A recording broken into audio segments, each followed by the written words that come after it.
భారతీయ సినీ పరిశ్రమలో గతంలో ఎన్నడూ లేని విధంగా ఒక స్పై థ్రిల్లర్ బాక్స్ ఆఫీస్ ను షేక్ చేస్తోంది. బాలీవుడ్ స్టార్ హీరో రణవీర్ సింగ్ కథానాయకుడిగా తెరకెక్కిన ధురంధర్ 2 కేవలం సినిమాగానే కాకుండా ఒక బాక్స్ ఆఫీస్ సునామీలా దూసుకుపోతోంది. ఆదిత్య ధర్ దర్శకత్వంలో వచ్చిన ఈ మూవీ కాసుల వర్షం కురిపిస్తోంది. ఈ చిత్రం విడుదలై 22 రోజులైనా ఏ మాత్రం జోరు తగ్గకుండా థియేటర్లలో పరుగును కొనసాగిస్తుంది. ప్రపంచవ్యాప్తంగా 1653 కోట్లు కొల్లగొట్టింది. రణవీర్ సింగ్ కెరీర్ లోనే ఇది అతిపెద్ద బ్లాక్ బాస్టర్ గా నిలిచింది.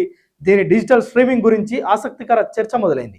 మొదటి భాగం నెట్ఫ్లిక్స్ లో అందుబాటులో ఉండగా ఈ సీక్వెల్ హక్కులను భారీ ధరతో జియో హాట్స్టార్ దక్కించుకుంది. తాజా ఒప్పందం ప్రకారం థియేటర్లలో విడుదలైన 8 వారాల వరకు ఈ చిత్రం ఓటీటీలోకి రాదు. బిగ్ స్క్రీన్ ఎక్స్పీరియన్స్ ను గౌరవిస్తూ నిర్మాతలు ఈ నిర్ణయం తీసుకున్నారు. IPL 2026 ముగిసిన తర్వాత అంటే మే నెలాఖరులో లేదా జూన్ మొదటి వారంలో ఈ చిత్రం జియో హాట్స్టార్ లో సందడి చేయనుంది.